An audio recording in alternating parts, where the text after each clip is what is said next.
What's going on, guys? Micah McDonald here. I'm back. We're in Beverly Hills, Lloyd Crest. You guys probably know this property already. You've seen it on Selling Sunset. You've seen it on my Instagram for years now, but I can kind of give you the backstory on how this property came about, why I've been holding it so long. I get a lot of questions about this property. So we're going to dive into all that stuff today. Going to give you a little bit of a tour. Have to have the matching Range Rover out here to match all the black mirror, of course. Got to get a little bit of that. But I'm going to give you kind of the little background knowledge of this project, how it started, how it came about. Like I said, a lot of questions from people trying to figure out why haven't you guys sold it yet, things like that. So I'm going to give you a little bit of a tour. We're going to sit down and talk more about that here in a little bit. All right, so of course, the first things first, always got to take off the shoes, right? Shoes are filthy. If y'all wear shoes in y'all's house, y'all should stop. All right, so we've got, let me give you a little bit of info. We've got 10,000 square feet here, just shy of 10,000 square feet. The property I purchased about 8 years ago, I think.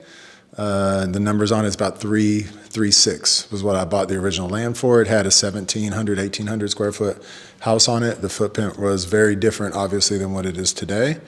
I wanted to go for a very minimalistic vibe, and I really wanted to showcase more than anything this right here. Garage door closed. This right here is what I wanted to showcase more than anything, is the view. So the house is a bit more sophisticated, minimalistic, but the view speaks for itself, and every part of the house is situated on just probably some of the most impressive views in all of Beverly Hills, to be honest with you. This is an interesting property. It's 3 stories, so we're going to kind of walk it from the bottom up. So let's take it downstairs. This is the part where you just speed up the camera and we walk faster.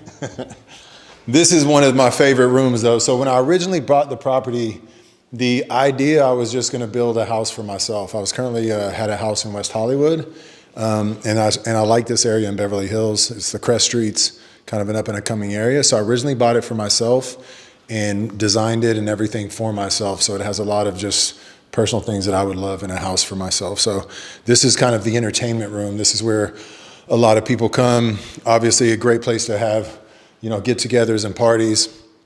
We have a full bar, obviously right here. You've got your pool, outdoor dining, and just this level frames the views better than any other level. I mean, it's miraculous. You can see out there, that's the Pacific Ocean, obviously.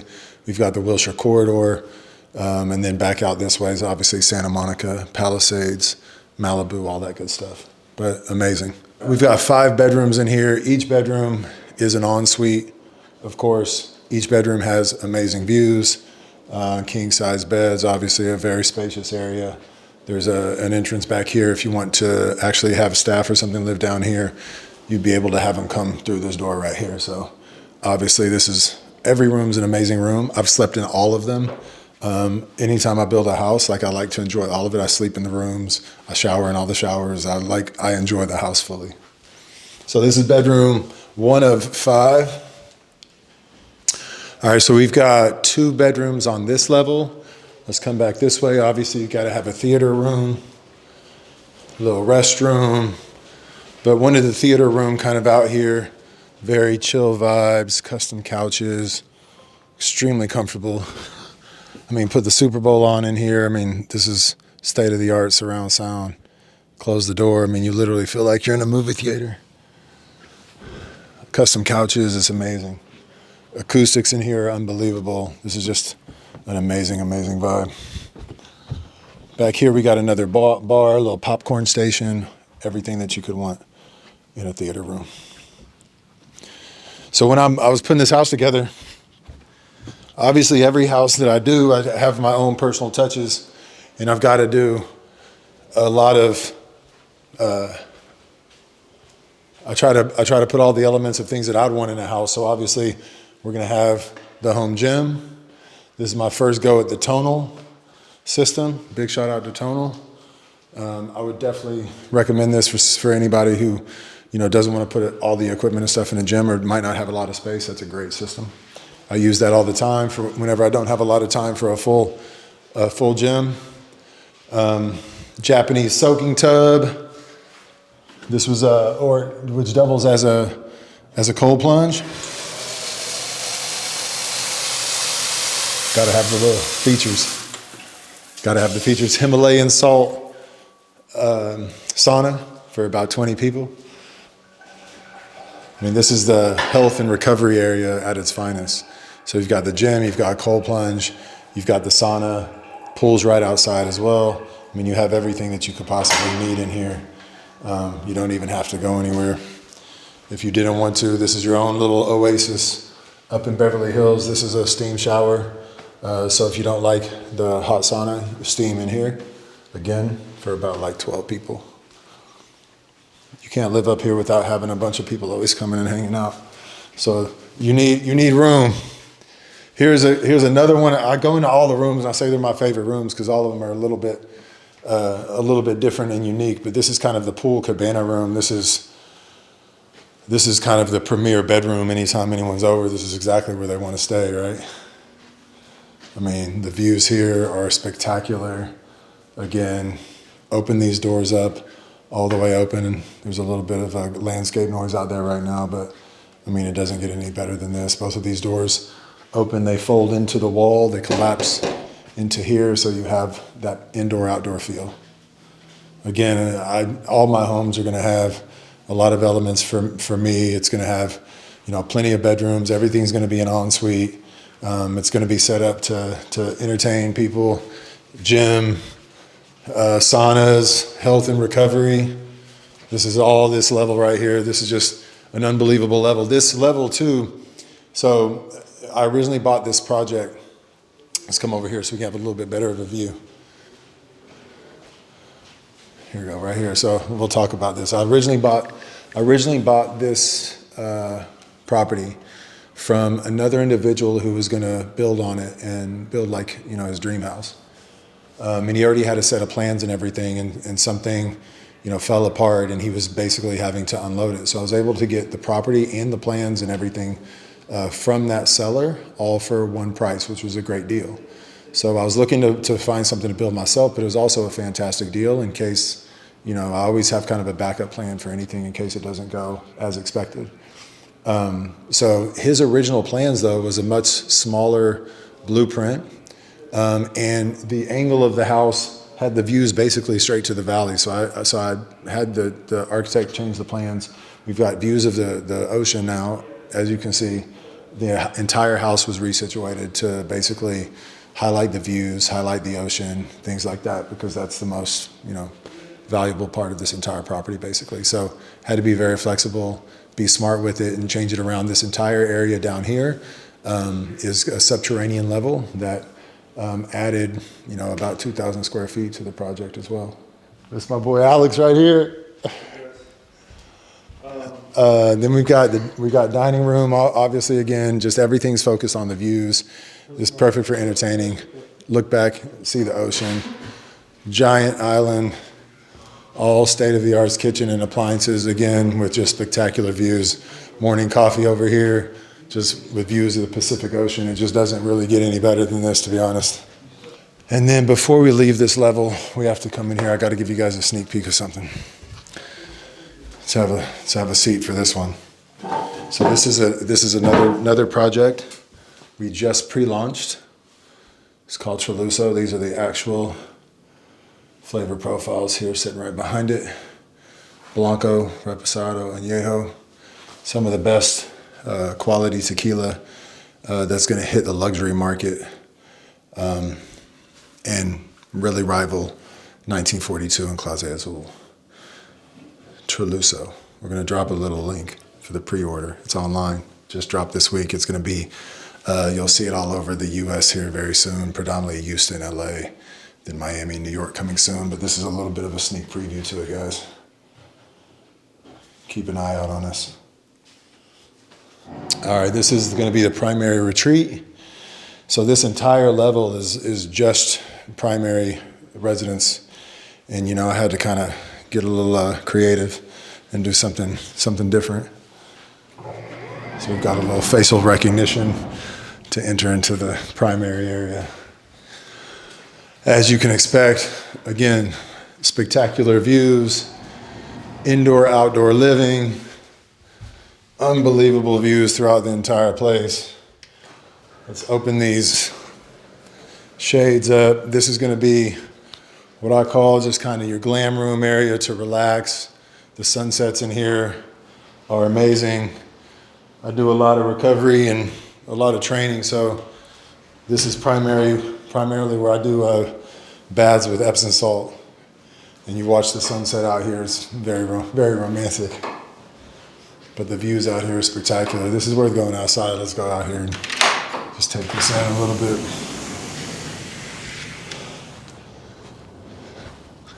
I mean, it doesn't get much better than this as far as views go. This is Beverly Hills at its finest. I'll just be quiet and let you kind of soak in all of this for a little bit.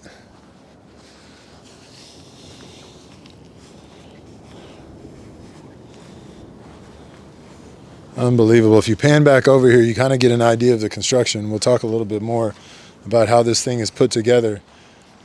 Way down there at the bottom, you see that's part of the property as well. This sets on about half an acre that went up this hill. The excavation and dirt removal and everything, and getting out of the dirt, basically creating a foundation to build on. 69 caissons were put in. It took about a year and a half, 2 years to get out of the dirt to get the foundation built, and then start framing and everything from there. All in all, it was COVID hit us and had us set back to the project, which, obviously added a lot more to the budget and timeline. But total, it took 3.5, 4 years to build this, which was unexpected. But you always have to kind of have a buffer planned in all your projects just in case. With real estate, you just always have to expect things to be over budget and over time, really. But you can kind of get an idea of just, this thing looks massive from the bottom up. You'll see out here got a little bit of a chessboard out there. Always playing chess, not checkers. Strategy. All right. And then again, this area is locked off by the facial recognition door. No one gets in and out unless their face is on this recognition. So you've got total privacy. And then here we go in the primary bedroom. Again, I put this bedroom, positioned it so you just have the best views in the entire house. I love a little movie in bed, so we add a little movie theater while you're laying in bed and relaxing. Taking all the views in. And obviously when you're not watching a movie or not watching TV or something like that, not watching Selling Sunset on Netflix, and you just want to take in the view, it all disappears, projector screen disappears, all goes back into the ceiling. So you have unobstructed views. It's amazing. To talk a little bit about the inspiration of the project, it was originally a property that I was going to develop for myself. I just loved the area. Wanted to be in Beverly Hills, wanted views of the ocean. The numbers were extremely attractive. Basically got the land, the property and everything, including plans for about 3.6. I knew how much I could build for per square foot. Knew what it would, all the soft costs and hard costs were going to be. I was trying to be in the property for about $8 million total, and then about 10,000 square feet. And in the market out here commands, in some cases, anywhere from 1,200, 1,800-ish a square foot. It's an interesting market in Beverly Hills. So I know even at the low end of the square footage, I had a lot of profit built into the project. Built in quite a bit of a buffer for unforeseen things and issues and stuff like that. Didn't foresee COVID, obviously. That's something that wasn't planned for. So I had to be very creative with that. But anytime I put the deals together, I think what a lot of developers don't warn of is just all the unforeseen things that you have to plan for just in case. So I wasn't overextended in this particular property. And what happened was when this property hit the market, and this is why a lot of people ask, what's going on with the house? Why hasn't it sold? Things like that. When the property hit the market, it was right when the real estate market was dipping, significantly. here in LA, mostly because of the LA County mansion tax. Again, very much an unforeseen issue. So in order for me to sell the house at that point in a bad market, I mean, I'm going to take a hit, right? But because I planned, because I had, my financing was locked in, I have a very attractive rate, I'm able to carry it for a very, very low amount. It doesn't make any sense for me to sell like most of the developers had to do and get killed on their sale price. So I've decided to hold it, wait for the market to get a little bit more favorable and more attractive. But I'm able to do that though just because I planned for all these unforeseen events.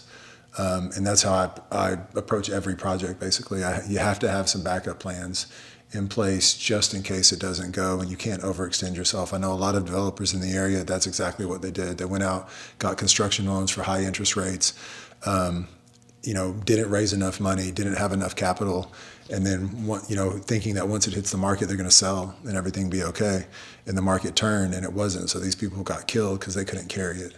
So I'm in a position to carry it and to not have to take a big loss on it just because I planned for all of those things. I have my budget locked in. I was very, very organized and planned ahead. So crucial part of real estate development. Everyone talks about getting into real estate, how lucrative it is, how much money you can make and everything like that. I know more people that have failed and lost everything than I know people that have been very successful at doing it.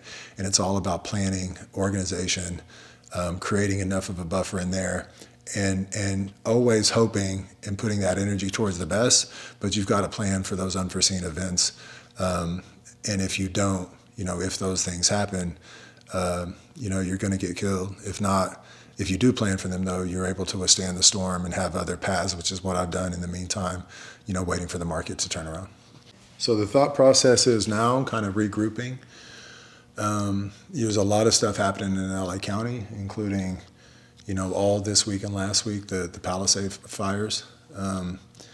Maybe we've got some clips of those I can put up. But, a couple days ago, this entire, beautiful view that we're looking at was covered in smoke. If I walked out on the balcony, you could, ashes and stuff, and just a very strong smell of everything burning, which is extremely sad. So this was a very, very different scene just a couple days ago. So the market obviously is continuing to change here in LA. It's not sure what's going to happen with all of the folks that are displaced. So, I'm looking at for this project now, and even before the fires, I was about to go back onto the market and list it for long-term renter, or possibly a sale price that I was looking to get that's attractive. So property will go back on the market very, very soon. And then we'll see if we can maybe, help somebody out that, also is displaced or something along those lines. So LA, Beverly Hills, everyone talks about the real estate market out here, but it is one of the most interesting, most exciting. It fluctuates so much. There's so many people that are trying to get into the ultra luxury, high-end real estate market out here, whether it's real estate agents, brokers. It is a vicious, aggressive world out here. So you've got to have the stomach for it, got to be able to move regardless of what's happening and what's going on. Including things like fire insurance and how that affects the market. This house was in escrow, going to close at one point in time, but the individual that was going to buy it could not find fire insurance. That was less than $250,000 annually, which is wild. If you think about it, $250,000 to insure a home just because of the brush and the fire. So that's pretty wild from that standpoint as well. So it's interesting to see what will happen after these fires in the Palisades also. This is one of the most beautiful places in the entire world, some of the best real estate in the entire world. But unfortunately, it doesn't seem like there's a lot of things that the government and everything around is doing in favor for these things, like the LA mansion tax, hurt the market really bad.